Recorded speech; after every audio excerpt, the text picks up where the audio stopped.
Welcome to our channel. Today we how to disable session timeouts in no-code app settings, detailed guide step by step clearly. To begin, log into your no-code app platform account. Navigate to the dashboard where your projects are listed. Select the project you would like to modify.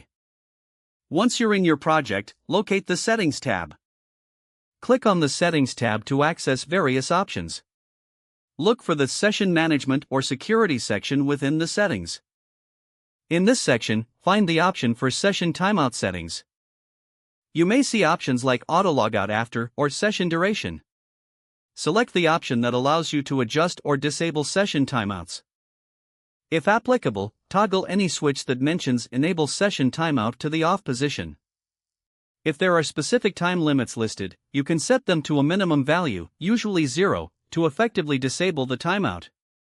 After making these changes, make sure to save your settings. Look for a Save or Apply button, typically found at the bottom of the page. Once saved, you may want to exit the Settings tab. Test the new configuration by logging out and then back into the app. Monitor the session duration to confirm that the timeout has been successfully disabled. If you encounter any issues, revisit the session management settings. Adjust as necessary, ensuring options are set to your liking.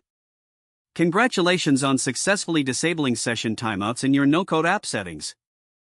If the page does not load, refresh the browser or try again in a private or incognito window. Make sure you are using the correct email address, then retype it carefully to avoid small typos.